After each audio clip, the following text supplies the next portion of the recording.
encontro com a história da Igreja, apresentámos percursos de vida que foram de conversão e de evangelização. Eu, como sempre, fazemos um colombo de cumprimento. Viva, Paulo. Muito boa tarde, obrigado por estar neste programa, onde damos continuidade, de facto, a esta apresentação de modelos de conversão e de evangelização. Histórias de conversão. E nós estamos num local também muito evocativo, que desta vez onde nos acolheram, e onde nos acolheram muito bem. Estamos no convento do Varatojo, no convento franciscano de Varatojo. Há, graças a Deus, em Portugal, muitos locais que nos falam disto mesmo, ou seja, de conversões, de vidas que mudaram a partir do Evangelho e da pessoa de Jesus Cristo, do encontro com Ele. O convento de Varatojo é, sem dúvida nenhuma, pelo menos o mais duradouro, não é? Porque este convento foi fundado ainda no tempo de Dom Afonso V, aliás, por influência e por determinação desse rei, cujo emblema também encontramos aqui em vários locais do convento. Desde o século XV, portanto, com interrupções no século XIX durante o liberalismo, depois regressos dos frades, depois com a interrupção em 1910, depois novo regresso dos frades, é, como eu dizia, o local mais duradouro de presença religiosa e muito ligado às histórias de conversão, que aliás ainda hoje continuam por ação daqui dos frades franciscanos do Varatojo, em toda esta zona do litoral oeste, mais precisamente, onde tem uma intensa presença. E estamos mesmo aqui junto da sepultura do venerável Frei António das Chagas, que no século XVII, na segunda metade do século XVII, destinou esta casa a seminário de missionários apostólicos e, por isso, durante muito tempo, em levas sucessivas, saíram daqui grupos de missionários a pregar de terra em terra, isso mesmo, a conversão. Portanto, não haveria local mais evocativo do que esta sala do capítulo do convento de Santo António de Varatojo para fazermos uma nova edição de histórias de conversões. Porque, como os nossos telespectadores vão estar recordados, esta temática tem tudo a ver com aquele novo ardor de que a nova evangelização tem de viver, não é? Porque não há evangelização sem comunicação daquilo que faz o Evangelho todo, que é a pessoa viva de Jesus Cristo, a sua vitória sobre a morte, e em tempo pascal, como agora estamos, até com uma maior incidência e premência, e por isso contar como é que a evangelização realmente aconteceu, pessoalmente aconteceu, em vultos católicos de diversas épocas, ajuda-nos a perceber como é que, essencialmente, continuará a acontecer. Bem, e vamos então ao primeiro que nós selecionámos. Entre muitos possíveis, não é? Entre muitos possíveis. Eles têm a particularidade de toda esta série de 8 programas, como é costume, e que hoje começa, tem a particularidade de todos terem vivido no século XX, portanto no século passado, embora nascidos no século XIX, mas todos eles viveram no século XX e marcaram muitíssimo a história da Igreja, e não só durante esse século XX, e hoje continuam a marcar, porque, enfim, todas estas histórias depois têm continuação naqueles que as tomam como suas e que as continuam de alguma maneira. Bem, então o primeiro vai ser uma figura que é muito conhecida no meio católico, justamente conhecida, porque acabou por ser também inovadora na maneira de evangelizar, e em ambientes onde essa evangelização não é fácil, pelo menos nos termos tradicionais, veremos depois, que é Carlos de Foucauld, Charles de Foucauld. Eu peço ao Paulo para ler um pequenino trecho de uma biografia que lhe é dedicada. Certa manhã de outubro de 1886, Charles de Foucauld, com 28 anos de idade, dirigiu-se à igreja de Santo Agostinho, em Paris.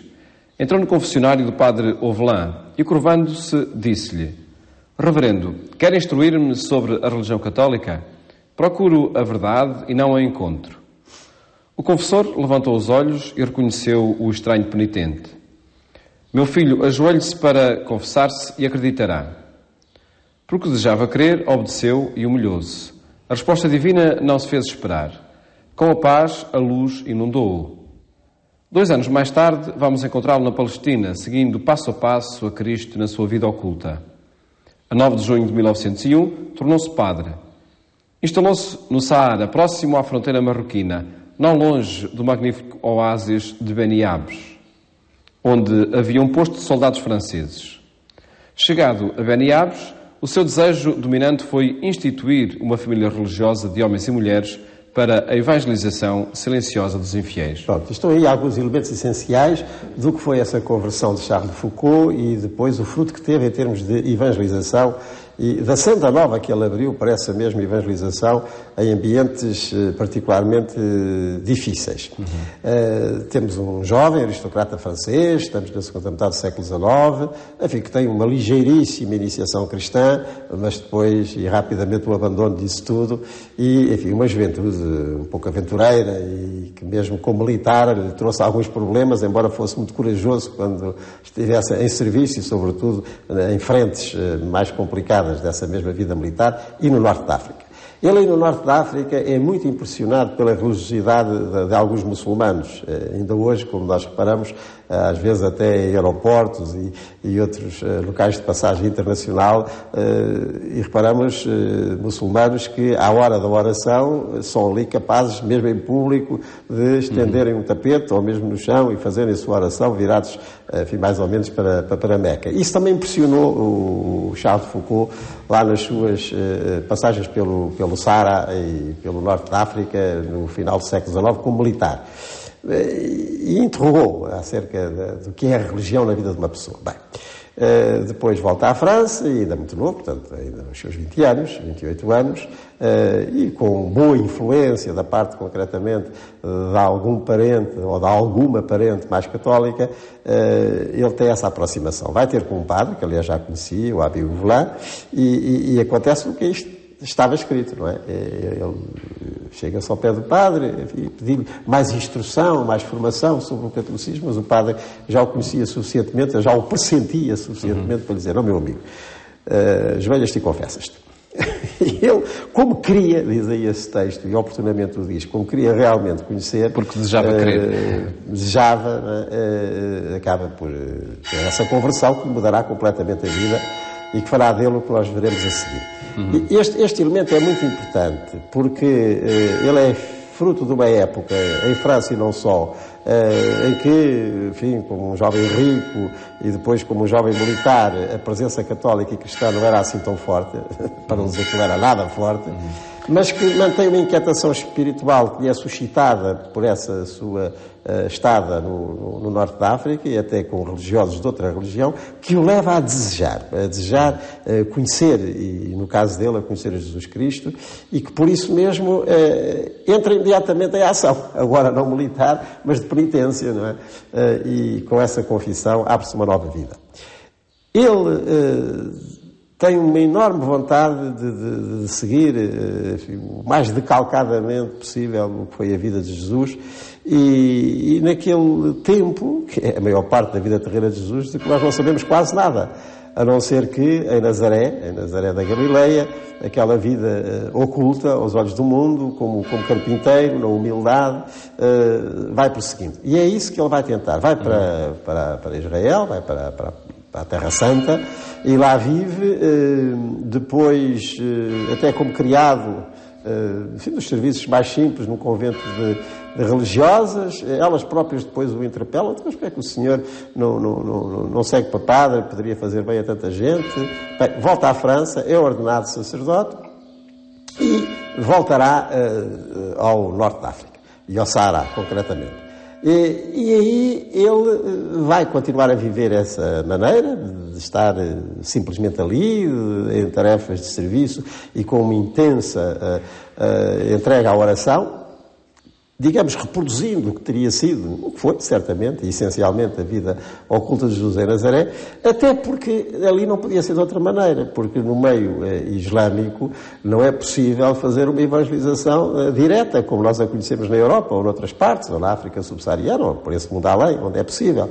Ali não, porque se para o Islão, enfim, é legítimo que existam os crentes do livro, como lá se diz, portanto, da Bíblia, judeus e cristãos, não é possível que esses cristãos, no caso, façam evangelização, ou como outros chamarão, proselitismo. Não é possível.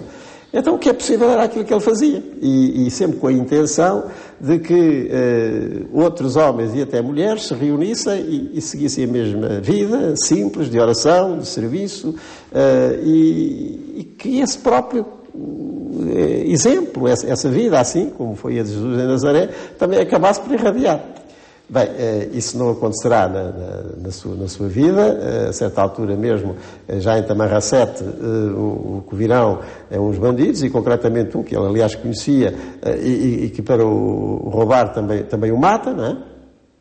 E parece que está tudo acabado. Mas não está nada acabado. Foi vivido tão intensamente esta conversão a Jesus Cristo, e concretamente nessa fase da vida oculta de Jesus, de oração e de trabalho, portanto, de união ao Pai e de serviço dos homens, foi tão forte, foi tão carismático, isto é, com uma graça do Espírito encarnada em alguém para depois servir à Igreja toda, que não demorou muito a que outros homens e outras mulheres, e nós conhecemos, como os irmãozinhos, as irmãzinhas de Jesus e na tradição do Padre Foucault, depois reproduzissem esse estilo. E nós hoje encontramos nos sítios mais variados, não só da África, mas também até aqui no nosso Portugal, em alguns casos, levando essa mesma conversão à vida oculta de Jesus e à sua fecundidade apostólica, que não é tão direta como noutras modalidades mas que dará o seu fruto. Ou pelo menos parece, não é? Pelo menos parece. Ao menos parece, porque efetivamente, parece quer que a sim, conversão, quer a vida religiosa em geral, é sobretudo nos corações que acontece, e por isso mesmo irradia. Neste caso de Charles de Foucault, foi essa decisão de ir para fronteiras onde o cristianismo não era conhecido. E voltando, de algum modo, àquele norte da África, onde a religião de outros o tinha vivamente impressionado ao jovem cético que ele era, na altura, antes dessa conversão, aos pés do padre Uvelan, nessa confissão famosa, que de certa maneira nunca mais acabou, pelo menos como cumprimento da penitência. Muito bem, Sr. Manuel Clemente, muito obrigado por mais esta história de conversão apresentada neste ambiente franciscano de Baratojo, na companhia dos sinos do claustro, etc. E muitos deles convertidos, a começar por este Frei António das Chagas, que é um caso grande de conversão, digamos, barroca na sua exuberância exterior, mas sobretudo interior. Voltamos a contar nos dias 8 dias para outra história de conversão que apresentamos nesta rubrica O Passado do Presente.